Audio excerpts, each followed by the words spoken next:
Le livre des ombres, épisode 2, les portes ouvertes. Le lendemain, Émilie se réveilla, les événements de la veille toujours présents dans son esprit. Le livre était posé sur la table, intact, comme si rien ne s'était passé. Mais la voix, les ombres, la créature, tout cela la hantait encore. Une force irrésistible la poussa à l'ouvrir à nouveau. Elle tourna la première page, puis la suivante. Cette fois, les mots semblaient se réorganiser sous ses yeux. Un éclair de lumière éclata du livre, illuminant la pièce d'une lueur étrange.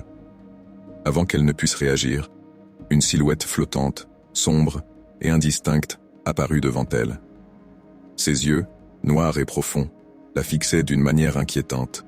« Tu as libéré l'un d'eux » dit la créature d'une voix rauque presque familière. « Le livre ne doit pas être ouvert. » Émilie recula, effrayée, mais l'ombre la suivit, se rapprochant d'elle. Elle sentit la pièce se rétrécir, comme si le livre libérait une puissance inconnue qui tordait la réalité. « Le néant est déjà en marche », murmura la créature, s'effaçant dans un nuage de fumée noire. Le silence s'installa soudainement, mais Émilie savait que ce n'était que le début. Le livre, toujours ouvert, vibrait comme un cœur battant, attendant qu'elle tourne encore une autre page. Elle regarda autour d'elle, terrifiée, mais rien ne semblait réel.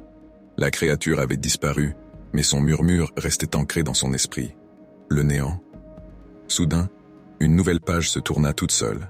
Ce n'était plus Émilie qui contrôlait le livre. Il semblait l'attirer dans son monde, la forçant à faire un choix qu'elle ne comprenait pas encore.